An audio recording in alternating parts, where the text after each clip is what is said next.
the Hawks are saying, oh, he didn't kick him hard. I don't care if he kicked him hard. He kicked a player. If you do that on the side of the street and you kick a player, join me, Jonesy, for interviews, recaps, and much more. So tune in, unwind, and get your sporting fix.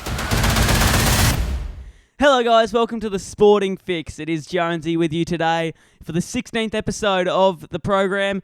It's great to have you along board for what will be a very packed episode with discussions around the opening round and obviously round one, and a lot happened within that time period.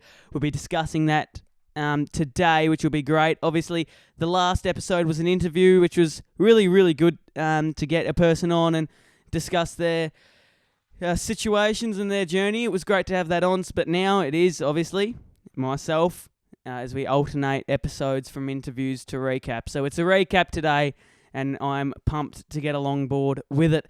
It was the opening round that took place a few weeks ago, and it was Melbourne and Sydney, and it was a match that really showed and the tribute and the respect to Angus Brayshaw, whose career was tragically cut short due to concussion.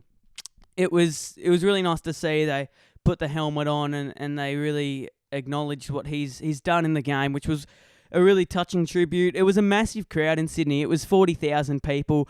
It was pumping. It was energetic. It was loud. It was good to see. And it was the 13th time only in the history of the game that the SCG has hit 40,000 plus.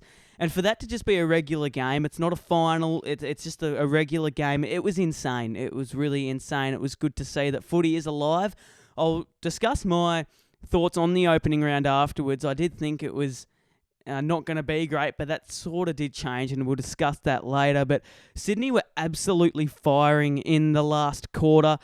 The fact that accuracy didn't help Melbourne was a big cause. You know, it doesn't help when you can't score in front of the big sticks, and Melbourne couldn't do that. I mean, you look at all the troubles they had throughout the midfield and whatsoever, but 9 goals, 10, look, it's not great, but you got to fix that up. And Sydney weren't scoring accurately too. They were 12 goals, 14, but the fact that they could hit the scoreboard more, get it inside 50, really helped the cause. Chad Warner, I should say, he was owning the last quarter in the midfield. His ability to grab the footy and use it effectively is just another reason why he's in a shot for All-Australian and maybe even the Brownlow medal. He was terrific. And look, it was just, there's still plenty of names to come into the Sydney side. You got Callum Mills on that game. You had Taylor, Adams, Luke Parker, and there's a lot of juice to come into the team of the Blood. So it was a positive game to take out of for Sydney. Not so much for Melbourne, but you know, things will change. But for that moment, Sydney were on fire and they got the job done. Brisbane and Carlton, I'll move to this game. It was another good game, a very close game, but it just shows, this game I was watching just shows how football is such an emotional sport. You know, when injuries are present, you got Kitty Coleman, who was set to show us how skillful he is. He showed glimpses last year, especially in the finals, and we were all pumped to see him play this year in 2024, but unfortunately an ACL means he's out for the year and we'll have to wait another 365 days before he comes back better than ever. And again, Sam Doherty, ACL out for the year. He's the most loved player in the competition. He is the reason why people, young kids and people, pick up a footy. He's the reason why people play. Especially after his journey through cancer, to get back, to play well. An ACL is just heartbreaking for him, his family, and I think the footy world in general. You know, aside from injuries, it was a ripping game of footy. It was a game packed with virtually high scoring. It was good, fast pace, pretty good ball movement. Both teams as a general consensus, but Carlton did get the revenge from last year in the prelim final, and they're looking quite dangerous. The thing that stood out to me was the discipline that Carlton showed. They are very mature. They got a mature nature, and just about the way they went about winning the game. They were in all sorts. They were in dire straits. They were 46 points down, and they came back in the most romantic fashion with Harry Mackay putting the Blues in front. And I do want to spend some time on Harry Mackay and how important it is to change technique and change ways to score. And I think it's so brave. And I will get to that in the next game in round 1. But for him to put the Blues in front after all the scrutiny he got, after all the negative comments he received, it just silenced the critics, and he did it again in round 1, and we'll get to that. I think it was perfect, a perfect romantic way to end what was a perfect opening round for the Blues. It was really, really good. Obviously, 4 games played in the opening round, so we'll get to the third game, and that was between Gold Coast and Richmond, and it started off with a bang for the Suns. Dimmer era starts off in style. He came to the Suns with saying that 80% of the premiership team's already there, and he showed why. I mean, it was just a demolition in all aspects. Matty Rao, most clearances in the 21st century with 22. It's just unbelievable. You do not get 20 clearances in a game. He's a genuine weapon. The crowd, again, it was packed on the Gold Coast. It doesn't hold a lot of people, but it certainly held enough for there to be a big atmosphere, and there was. So the Suns kicked 11 consecutive goals, and you don't see that often from any team, and you don't see that from the Gold Coast Suns, and we haven't seen that for years. It just shows the damaging effects that this team can conjure, especially on the Gold Coast where they know the conditions well. It is warmer weather up there. I think the way that they held themselves and the way they just put Richmond to the sword was so concerning for other teams, and it's just another reason why the Suns believe they can make finals, and they absolutely can. The GWS and Collingwood game was a great game to view. It was high scoring, it was entertaining footy, but again, we talk about the accuracy in front of goal and how important that is. It doesn't help the cause in terms of a loss when the Pies can't kick straight in front of the big sticks. They got 11 goals, 16, compared to 18 goals, 6. And we talk about how midfield dominance, defence dominance, and obviously forward dominance plays such a crucial role. But at the end of the day, you have to score in front of the goals, and you have to make your chances count. And the Pies didn't. It's a big reason as to why they lost. Similar to last year, or similar to the year where Geelong won, they started the year 0-3. So there's obviously heaps of time to regain momentum. And I just think the Pies are just so close to getting everything right, but the one thing they're missing is their ability to make their chances count. And, we see the coughing up of possessions, just giving the ball away to oppositions. It's not what the Pies do. It's not what the Pies do at all. It's something that they've held their head up so high. It's something that they take so personally. They make their possessions count. They kick straight in front of the goal. It's what they didn't do against the Giants. It was in Sydney, so the Giants obviously getting the job done comfortably. Callum Brown played a crucial role with 5 goals. But it was overall, the opening round I thought was better than I expected. A lot of people came in to watch the footy. A lot of people were releasing their thoughts and opinions, saying it's not good. And look, I still prefer a Richmond-Carlton opening game, but I did think it was better than what I was expecting. 40,000 people and packed houses for all 4 games was what to be expected, and it was and it is how it happened. All games getting the most filled up to the capacity. So they got the job done, the Giants, and I think the AFL would be pleased with that opening round, considering there was so much hatred towards it. But this is where the real stuff happens, the round 1, where it's Richmond and Carlton at the MCG, the home of footy, 80-odd thousand people in the house for the season opener in Victoria. And then yet again, injury plays a part. So you've got Josh Gibkiss and ACL, yet another victim early on in the season. It's just heartbreaking to see, an ACL's bad enough. You do it at the start of the season where you've spent so much time in the off-season working hard, getting the job done so that you have a successful season, and then you do an ACL and it's all gone. It's something that, you can't help. It's just little injuries that play a massive, massive role in your career. And it's so innocent too. You're running and you land awkwardly and you're out for the season. It's nothing to deal with any other players. It's just you landing on the floor incorrectly and you're out for the season. That's all it takes. It's a crucial, it's a venomy injury, and it plays a heap in how teams play. You know, you get good players that do an ACL and all of a sudden your team's rocked and clutching at straws, but another injury falls, and it's what this 2024 season has brought. So many injuries. On another issue, or not an issue, but another concept, Noah Bolter, classy, with 3 goals. He's so athletic. He's so athletic for a tall guy. He is mammoth, and he is fast. He's agile. He can take a mark. He's exactly what Richmond need, and they'll be happy to cling on to him for a few years.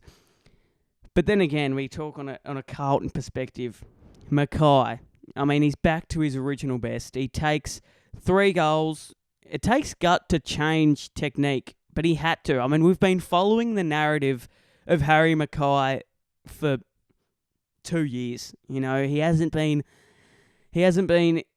impacting the forward line for Carlton for so long, but now he's back to his best. It took the confidence booster against Brisbane in the opening round with the goal with about 40 seconds left, and now he booted 3 goals straight and one beyond the 50-metre arc to give him a heap of confidence as well, which was crucial.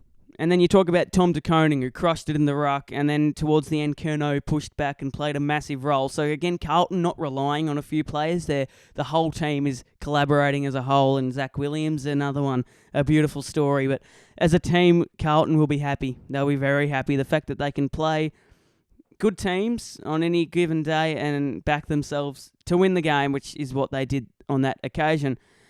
Collingwood and Sydney was another game, and this is just so good to see. Isaac Heaney, yet again, exploding. You know, this guy just has natural raw talent, and it was about finding a position for him that would suit, and they've done it. Having a role in the midfield and impacting on the scoreboard is what any team wants, and he's doing it. He had 19 of the 20 coaches' votes, and it is the optimal way to commence a season. You know, there's not been a fault at all in his game. He's been hitting the scoreboard, getting touches, and using the footy is all you need. He's playing his role higher than anyone could expect. And again, it's the reason Sydney got the job done, and they'll be happy. Winning 2 from 2, and Collingwood 0-2. The only positive from Collingwood was Dacos, really. You know, what he did was good. I think he had about 37 disposals. But apart from that, Collingwood, again, not doing well, just not playing how they usually play. You know, compared 2023 season compared to 2024 season is so dynamic. And it just shows the margin of error that this game has. Brisbane, Collingwood 0-2, and they were the grand finalists from last year.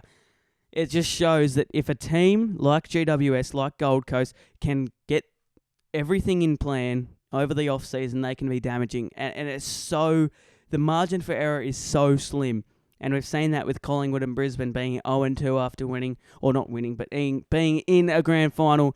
It's unbelievable. And that's why this game is so good. Because people can change, teams can change from bad to good within a year. And it's something that makes this game so special. Essendon and Hawthorn again. This was a game that came down to execution in front of the goals. Again, I'll talk about it. Hawks couldn't capitalise in front of goals. The Dons could, and it's the reason they won. Archie Perkins, we've seen glimpses of this guy, but now we're hopefully seeing it consistently. He played a massive role. He hit the scoreboard, gained heaps of disposals with the Sharon. But from this game, I thought it was stupid. So James Sicily trying to overturn the tribunal, he kicked a player. He picked Andy McGrath off the ground, threw him down and kicked him. I mean, seriously. And the Hawks are saying, he didn't kick him hard. I don't care if he kicked him hard. He kicked a player. If you do that on the side of the street and you kick a player, you're going to spend some time in juvie in court. You can't just kick a player on a footy field. James Sicily deserves a week, maybe even 2 weeks. We'll find out. But he cannot get away with doing that. You pick up a player and he made contact with Andrew Brayshaw with his foot in an action of a kick. You just cannot do that. He is a hothead, Sicily.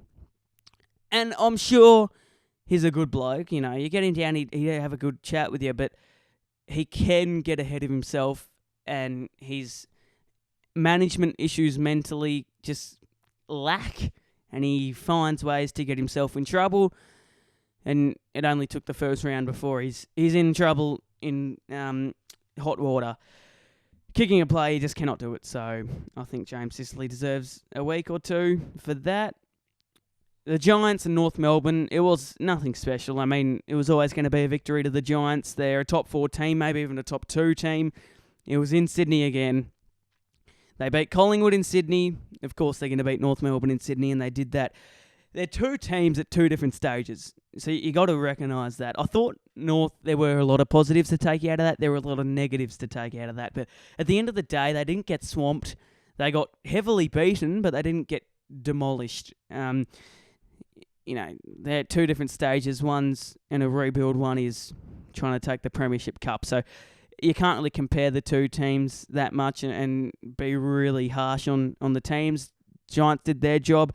They can't go past Tom Green. But this is the thing what I like about the Giants, their success. So North are known to play their North Bowl way, and they attack the corridor and they go quick.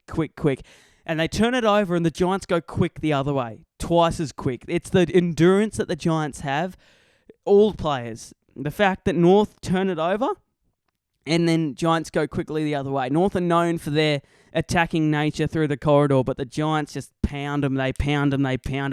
And again, it's not just North Melbourne. We saw it against Collingwood. They make the other team pay if the opposition turns it over, and it's why Adams Kingsley. It's why the Giants are in an absolute, they're in absolute optimism. They're in the best form they can be. They're after revenge, and you can tell. You can see it's hunger. They are more hungry than Collingwood, and this is the thing with Collingwood. They're not as hungry as they seem to be last year. It only takes a win before you can get the hunger back. It's nothing that you can always get hunger back, but the Giants, that loss in the prelim hurt them, and you can tell. They are back, they are big, and they are, after the Premiership Cup, and why wouldn't you be? The Saints and the Geelong, Ollie Dempsey, 3 goals. We've seen, again, a few snippets of him in the past, but he got the job done. Joel Selwood's stand opened for the first time. That was good to see. Dangerfield, a clutch goal at the end, drifting right at the end, so that was a good goal. It was a sloppy game of footy. If you put it in a nutshell, it was sloppy. There was no accuracy in front of the goals, but it was a tight game, and the Saints did well to come back. It was just a bit too late, and you could see that in Ross Lyon. He explained how he never hit a phone in the coach's box as hard as he ever has, because it was frustrating. You can see the frustration on the Saints and Geelong. There were frustrating times for both teams, but Geelong getting the job done. They're 4 points, and they're going fine. It was in Geelong, so it was good to get a win for them in front of Joel Selwood as the stand opened up.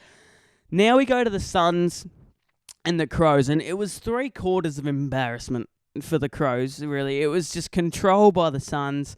They were just they were possessing the Crows. But then what the Crows did, they brought the lead from just under 40 points to within a kick. And that really stood out to me. The Crows, they were done dirty last year with a goal not being awarded, missing out on finals. But now they've come back, and look, they didn't win the game, but you can see the positive ways that the Crows did play. They came back after a really, poor performance in the first 3 quarters. To come back and to get it within 6 points is good, really good, but you need to just get the job done at the end. And Matthew Nicks explained that in the press conference. Noah Anderson and Flanders again starring. I feel like Dimmer, he was licking his lips when he got the contract at the Suns. And this is why, when you've got the likes of Matty Rowell, Anderson, Flanders, Miller, King, why wouldn't you be excited? It's a perfect team, as he said before. 80% of the premiership team's already there. It's just about fine-tuning a few of the players and making sure you get to September and win it. And he explained that earlier on, and we've seen that in the first few games. So the Suns, I think they could be dangerous this year. I think they will be dangerous this year. Melbourne and the Bulldogs. Gawn, Petrarca, Oliver. Oliver in particular, I want to spend some time on this bloke. He spent time away from the game. He was in hot water with his mental issues over the preseason. He came back winning the footy. Clearance, disposals. Gee, they've missed him. The Demons have missed him. I think you don't really appreciate how good a player is until they're gone. And we saw that with Clayton Oliver. We always knew he was classy. We always knew he was one of the best midfielders in the competition. But for him to spend time away from the game and for him to be troubled mentally and to come back and to still play how he has always played is remarkable. I think it's really, really inspirational. Clayton Oliver, if you stay away from trouble, you'll be a Brownlow medalist, no doubt. Port Adelaide, West Coast, convincing win. Not a lot to talk about. Again, two teams at two different stages. Port Adelaide winning by 50 points. The usual stood up. Rosie Butters, Wines. Dixon kicking 3 goals. Harley Reid, good moments. He wasn't impactful as probably a lot of people thought, but it's a first game. He'll produce some good games throughout the season as long as he stays away from injuries. And then lastly, Fremantle and Brisbane. So there were a stack of injuries to come away from this game. Stack of injuries. Warner concussed, McDonald, McKenna, Cox, Gardiner, and Fletcher. They are. It is remarkable how the first 2 rounds have just shaped teams' future due to injuries. It is remarkable. And a lot of them were really, really, really dangerous. I mean, you got a bloke that nearly got partially decapitated, Warner, and he's on the ground getting treated really, really in a bad way, he was. So McDonald, also McKenna, Cox, Gardner, Fletcher, and Warner. It was a stack of injuries. Sarong starred heaps. He had 25 disposals in the first half, and he ended up with 45 plus, so he did really, really well. Fremantle getting the job done. Brisbane 0-2. Collingwood 0-2. And there we go. Round 0, round 1 ticked off. And this is a newbie. This is a new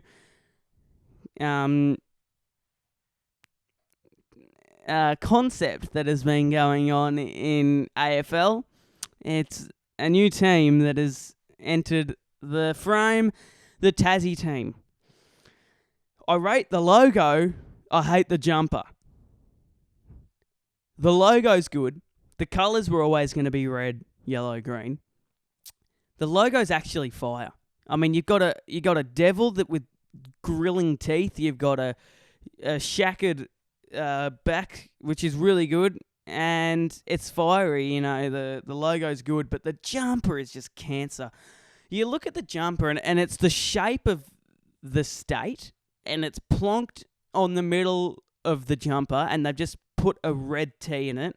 And they've put what is a good logo at the top left of the jumper. So what you see, your eyes are dragged to the T with the Tassie behind it. It looks like a 5-year-old make it, and it's not nothing too criticised. I'm not criticising them really badly. I'm just saying if they had the logo of the devil here on the front, and then they had the Tassie at the top left, that would be better. But to just plonk the shape of your state on the front of the jumper, I mean, I could have done that with my eyes closed on Canva, but look, it's fine. It is what it is. You can't change it. I just would have loved it if the logo, the devil, was at the front and the Tassie wasn't. But hopefully they get the job done. The new stadium, I think, is being built. Port Macquarie Stadium, I think they call it, or something like that. Anyway, they hopefully will be successful.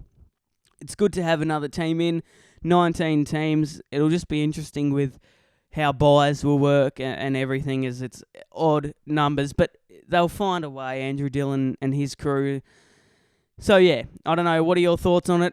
Ever think about it? The logo's good in my eyes. The jumper is tripe.